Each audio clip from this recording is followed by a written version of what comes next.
दीदी मैं एक किन्नर हूँ, कुछ मेरे बारे में भी बताएं। लोगों की बहुत परेशानी सहना पड़ रही है। तो एक वीडियो मैंने पोस्ट किया है जिस पे कि इनका ये कमेंट आया है। मैंने उनसे आगे पूछा कि आपकी कौन सी परेशानी है, तो उन्होंने मुझे बताया, आप जानते हैं ना कि किन्नर कितने परेशान रहते हैं। लोग दुनिया में हमको एक्सेप्ट नहीं करते हैं, जीने नहीं दे रहे हैं। लोग मतलब के लिए प्यार करते हैं और फिर कोई पहचानता नहीं है। घर वालों ने भी मुझे छोड़ दिया है और मोमेडियन लोगों में तो इज्जत है ही नहीं। हाँ दीदी, एक लड़के ने मुझे मोहब्बत करके छोड़ दिया है। आपका वीडियो उस लड़के तक पहुंच जाए तो शायद उसमें सुधार आ जाएगा। तो ये कमेंट है इनकी तरफ से। ये मुझसे कुछ सुझाव चाहती हैं, पर प्रॉब्लम यहाँ पे एक चीज की हो रही है कि ये इस लड़के को सुधारना चाहती हैं। आगे आप इस वीडियो में बनी रहें। मैं जो भी बताऊंगी आपके भले के लिए होगा, तो वीडियो में अंत तक बने रहें। लेकिन उससे पहले आप लोगों के लिए एक सवाल जो हर वीडियो में रहता है, किस पक्षी के सिर पर पैर होते हैं? सही जवाब देने वालों के नाम मैं हर संडे सुबह 8 बजे फेसबुक पेज और यूट्यूब पर लाइव अनाउंस करती हूँ, तो लाइव जुड़ना बिल्कुल भी ना भूलें। तो चलिए आज का वीडियो शुरू करते हैं। वैसे तो मुझे किन्नरों के बारे में ज़्यादा नॉलेज नहीं है, मैंने कुछ स्टोरियाँ सुनी है उनकी। हमारे घर में भी कभी कभी आते हैं होली दिवाली, जो हमें आशीर्वाद दे के जाते हैं और हमसे कुछ पैसे लेके जाते हैं। हमने इसी रूप में उन्हें देखा है। लेकिन जब इनका कमेंट आया तो मैं यहाँ पे इनको एक किन्नर के हिसाब से राय नहीं दूंगी, मैं एक इंसानियत के हिसाब से राय दूंगी। आप भी एक इंसान हैं और आपको भी अपनी जिंदगी जीने का हक है। तो जैसे मैं सभी को सलाह देती हूँ, वही सलाह आपके लिए भी होगी। जब आपका कमेंट आया मेरे पास तो मैंने आज एक स्टोरी सुनी, किन्नर की आप बीती। थोड़ा सा मैं आप लोगों से शेयर करना चाहूँगी ताकि आप समझ सके कि इनके साथ कितनी प्रॉब्लम होती है। जैसा कि इन्होंने बताया कि इनके साथ बहुत सारी प्रॉब्लम है, तो शायद इनके साथ भी वही स्टोरी हो। तो मैं आपसे शेयर करना चाहूँगी ताकि आप लोग भी इनके दर्द को समझ सकें। एक पेरेंट्स होते हैं, उनके 2 बच्चे ऑलरेडी होते हैं, 2 लड़कियां थी। तीसरे नंबर पे एक किन्नर का जन्म होता है जिसे वो बेटा समझते हैं। मतलब उन्हें पता होता है कि किन्नर है, फिर भी वो उसे बेटा समझ के पढ़ाते हैं, लिखाते हैं, अपने पास रखते हैं, क्योंकि उनके घर में जन्म हुआ है तो मोह तो होता ही अपने बच्चों से, सभी का होता है। तो कुछ सालों तक वो स्कूल जाता रहा बच्चा। पढ़ाई में बहुत अच्छा था, पढ़ने में उसका बहुत मन लगता था, खेलने कूदने में उसका मन नहीं लगता था। लेकिन एक दिन जब रास्ते से वो जा रहा था तो उसको कुछ कंगन दिखाई दिए। उन कंगन को देख के उसके अंदर एक अजीब सी फीलिंग आने लगी और वह उन्हें पहन लिया। पहनने के बाद उसे अपने आप में अलग महसूस होने लगा। उसे समझ में नहीं आ रहा था कि उसके साथ ऐसा क्यों हो रहा है। धीरे धीरे ये चीजें बढ़ती गई। वो सबसे छुपा के ये चीजें करने लगा। पेरेंट्स से डरता था कि अगर पापा को पता चल गया कि ऐसी हरकतें कर रहा है तो शायद डांटे, मारे, कुछ भी कर सकते हैं। ये डर होता है हर बच्चे के मन में। तो जब उसके पेरेंट्स घर पे नहीं रहते, एक दिन उसकी मम्मी भी घर पे नहीं थी, तो मम्मी की अलमारी से साड़ी निकाल के अपने शरीर पे लपेट लिया और आईने के सामने बैठ के अपने आप को सजाने संवारने लगा। लेकिन पीछे से एक बहन थी उसकी, जो उसने ऐसा करते हुए देख लिया और वो जोर से चिल्लाने लगी। चिल्लाते चिल्लाते वो दुकान तक भाग के गई जहाँ पे उसके पिताजी थे। लेकिन इसने जल्दी जल्दी में मेकअप वगैरह सब उतार दिया, साड़ी वगैरह हटा दिया और अपने गेटअप में आ गया। पिताजी घर पे आए, पूछे क्या हुआ, तो बहन ने बताया कि ऐसा ऐसा मैंने देखा है। लेकिन उसने बोला ऐसा कुछ नहीं है। लेकिन जब पिताजी ने इसके चेहरे पे गौर से देखा तो माथे पे बिंदी लगी हुई मिली। वो समझ गए सारी बातें, मारने लगे, पीटने लगे। बोले ऐसा क्यों कर रहा है, हमारी ही गलती थी जो हमने तुझे घर पे रखा, हमें पहले ही तुझे यहाँ से भगा देना चाहिए था, अपने घर पे नहीं रखना चाहिए था।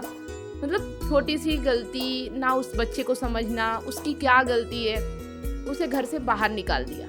जैसा कि सभी किन्नरों के साथ होता है, जब लोग समाज में बातें आती है ना, तो एक ही रास्ता बचता है, अपने घर से बाहर कर दो। ऐसे बच्चों को लोग अपने घर से बाहर दूर कहीं छोड़ देते हैं या किन्नरों के पास दे देते हैं। उसको बोला कि जा, तू कहीं चला जा, लेकिन घर मत आना। बच्चा बेचारा तकलीफ में था और घर छोड़ के चला गया।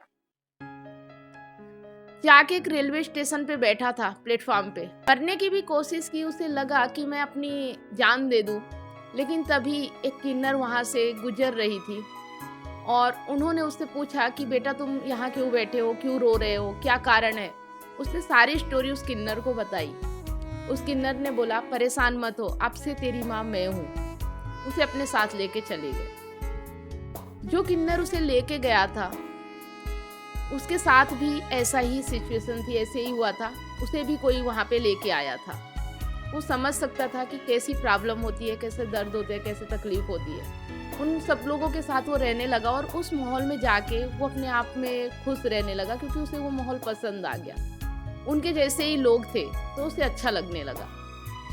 भूल गया वो अपने घर परिवार को, उनके साथ खुश रहने लगा।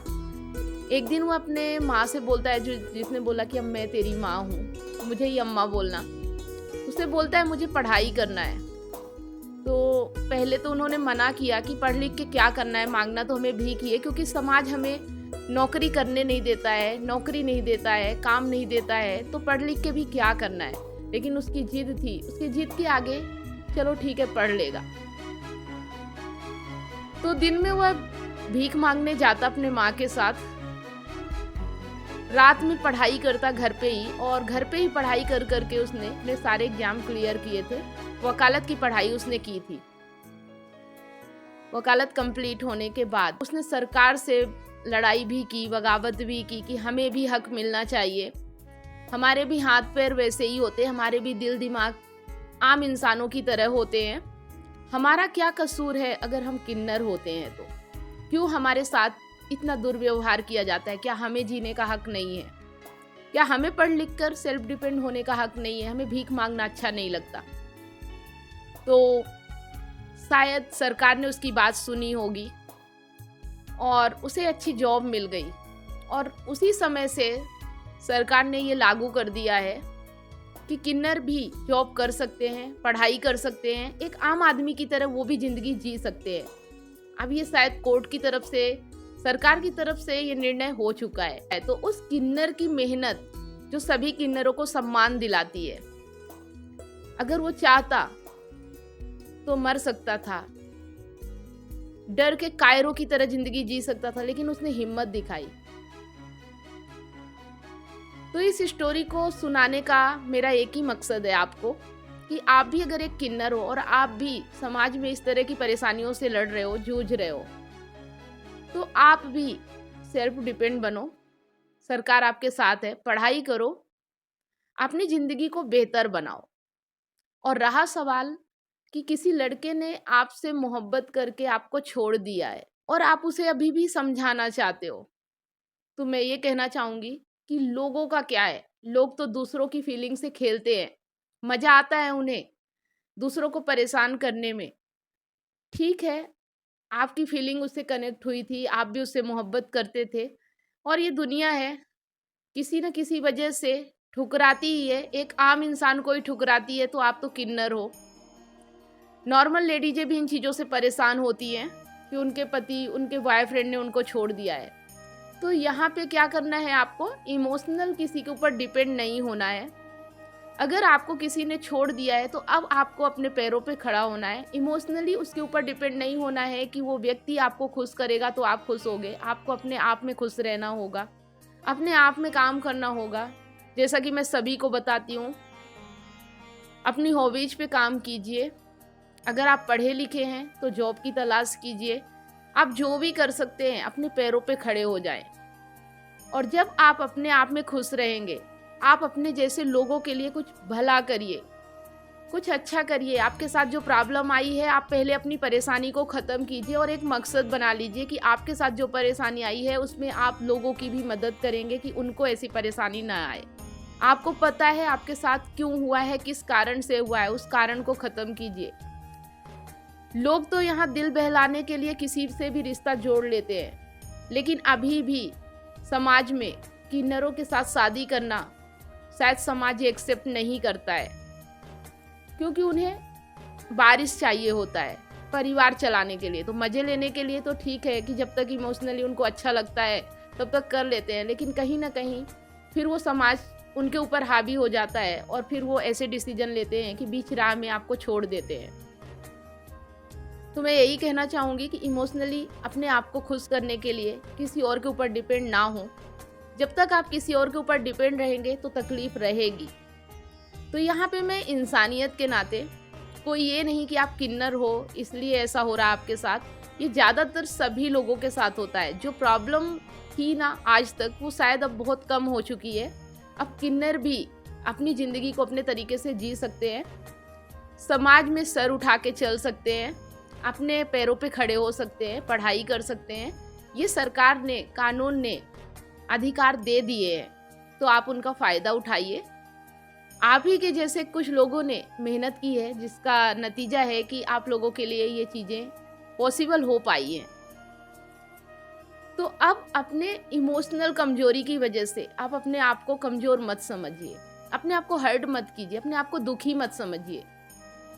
किसी व्यक्ति की इतनी औकात नहीं है जो आपको दुखी कर सके। हम खुद ही में दुखी होते हैं, किसी और के ऊपर इमोशनली डिपेंड होते हैं, चाहते हैं कि कोई और हमें खुशी दे, और जहाँ किसी और से उम्मीदें होंगी, किसी और से चाहत होगी ना, तो दुख तो आएगा ही। तो बस इतना ही कहना चाहूँगी। जो व्यक्ति आपको छोड़ चुका है उसके लिए इतना सोचने की ज़रूरत नहीं है। अगर उसमें इंसानियत होती, आपके लिए प्यार होता, तो वो व्यक्ति आपकी रिस्पेक्ट करता, आपको छोड़ता नहीं। तो अब आप उस व्यक्ति से इतनी उम्मीदें मत लगाइए। उसको समझाने से भी कोई फ़ायदा नहीं है। किसी से भीख की उम्मीद मत कीजिए कि कोई चीज़ उसको समझ में आ जाए तो वो आपके लिए वैसा ही हो जाए। ऐसा नहीं होने वाला है। तो सुधार करना है ना, तो आप अपने आप में कीजिए। जब आप सुधार करेंगे अपने ऊपर, तो ऑटोमेटिक हो सकता है सामने वाला व्यक्ति आपको देख के सुधर जाए। जब आप इमोशनली उसके ऊपर डिपेंड नहीं होंगे, उससे खुशी या गम की उम्मीद नहीं करेंगे, ये इच्छा नहीं करेंगे कि वह व्यक्ति आपके साथ रहे, आपको टाइम दे, आप उसके बिना भी अपनी लाइफ में खुश रहने के तरीके जब ढूंढ लेंगे ना, तो उस व्यक्ति को भी फर्क पड़ेगा। जो भी व्यक्ति किसी की फीलिंग के साथ खेलता है, फीलिंग को हर्ट करता है, उसके लिए एक ही सजा होती है कि आप उसके बिना जीना सीख जाओ, उस पर इमोशनली डिपेंड होना छोड़ दो। तब उस व्यक्ति को पता चलता है कि यह व्यक्ति मेरे बगैर भी खुश है। हो सकता है तब उसकी इमोशनल नीड जागृत हो जाए, उसका ईगो हर्ट हो जाए कि यह व्यक्ति कैसे मेरे बिना इतना खुश रह सकता है, कैसे मुझसे दूर होके भी इतने आनंद में जिंदगी बिता सकता है। तब शायद उसको एहसास हो, उसके ईगो को हर्ट होगा ना, तो फिर वो ज़रूर आपसे बात करने की कोशिश भी करेगा। लेकिन आपको अपने आप में ही खुश रहना है, किसी के ऊपर डिपेंड नहीं होना है। अगर वो बात करता भी है ना, तो बस आपको सिर्फ उतना ही बात करना है जितना ज़रूरी होता है। आप उसके बिना भी खुश रहने की आदत जब डाल लोगे ना, तब उसको हर्ट होगा कि उसने तो सोचा ही नहीं था कि आप उसके बिना भी जी सकते हो, उसके बिना भी खुश रह सकते हो। और एक इंसान के लिए जो आपकी फीलिंग के साथ खेलता है, उसके लिए इससे बड़ी सज़ा कुछ नहीं हो सकती कि उसका ईगो हर्ट हो, उसकी फीलिंग हर्ट हो, उसने जो सोचा नहीं था वो हो जाए। तो बस यही कर सकते हो आप। अब इतनी परेशानी नहीं है, आप अपनी ज़िंदगी को बेहतर तरीके से जी सकते हो। समाज से मैं यही कहना चाहूँगी कि किन्नर भी इंसान होते हैं, उनके भी माँ बाप होते हैं, उनका भी जन्म इसी तरह से होता है जैसा सभी का होता है। इसमें उनका कोई दोष नहीं होता है कि उनकी लाइफ ऐसी क्यों है। तो हमें भी इंसानियत दिखानी चाहिए। अगर वो गलत व्यवहार करते हैं हमारे साथ, तो कहीं ना कहीं हमारी तरफ से शुरुआत होती है। हम उनके साथ बुरा व्यवहार करते हैं, उनको बुरी नज़रों से देखते हैं, इसकी वजह से वो मजबूर हो जाते हैं बुरा व्यवहार करने के लिए। तो हर व्यक्ति में इंसानियत होनी चाहिए। कोई फ़र्क नहीं पड़ता कि कौन क्या है, सभी की फीलिंग होती है, सभी का दिल होता है, सभी के हाथ और पैर होते हैं, और सभी की सेल्फ रिस्पेक्ट होती है। जिसके साथ जैसा जो करेगा ना, उसके साथ उसकी लाइफ में वैसा ही होगा। तो एक इंसानियत के नाते हम सभी को ये सबक लेना चाहिए कि हमें किसी के साथ भी बुरा व्यवहार नहीं करना है। हर किसी को आज़ादी से जीने का अधिकार देना है, तभी हम आज़ादी से जी सकते हैं। तो उम्मीद करती हूँ कि आपने जो कमेंट किया था, काफ़ी हद तक आप चीज़ों को समझ पाई होंगी, और जो तकलीफ़ आपको हो रही है सोच सोच के, उसे ख़त्म करने का एक ही तरीका है, आप अपने आप में खुश रहना सीखिए। कुछ बुक्स पढ़िए, अगर पढ़ सकते हैं तो गीता पढ़िए, इससे आपको आत्मज्ञान होगा। जब आत्मज्ञान होता है ना, तब इंसान ये नहीं देखता कि वो स्त्री है कि पुरुष है कि किन्नर है कि क्या है, वो सिर्फ ये देखता है कि वो एक इंसान है। और फिर वो ऐसी जिंदगी जीता है कि एक इंसान को क्या करना चाहिए, इस दुनिया में इंसानियत क्या है, कैसे अपने जिंदगी के साथ साथ लोगों की जिंदगी भी बेहतर बनाने के लिए प्रयास किए जाएं। तो उसके पास फुर्सत ही नहीं होती दुखी होने के लिए।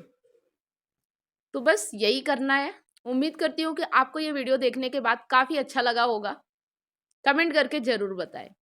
वीडियो अच्छा लगा तो लाइक करें, कमेंट करें, ज़्यादा से ज़्यादा इसे शेयर करें। अगर आपके रिलेशनशिप में ज़्यादा प्रॉब्लम है तो आप मुझसे कॉल पे बात कर सकते हैं। मेरी कॉल बुक करने के लिए इंस्टाग्राम या फेसबुक मैसेंजर पर DM करें। रोजाना ऐसे ही वीडियो अगर देखते रहना चाहते हैं तो चैनल को सब्सक्राइब करना ना भूलें, साथ में बेल आइकन प्रेस करें ताकि जब भी कोई वीडियो मैं अपलोड करूँ उसका नोटिफिकेशन आपको सबसे पहले मिले। वीडियो अगर आप फेसबुक पेज पे देख रहे हैं तो पेज को फॉलो करें, स्टार देके हमें सपोर्ट जरूर करें। फिर मिलते हैं एक नए वीडियो के साथ नेक्स्ट टाइम। तब तक आप सभी लोगों को वीडियो अंत तक देखने के लिए बहुत बहुत धन्यवाद।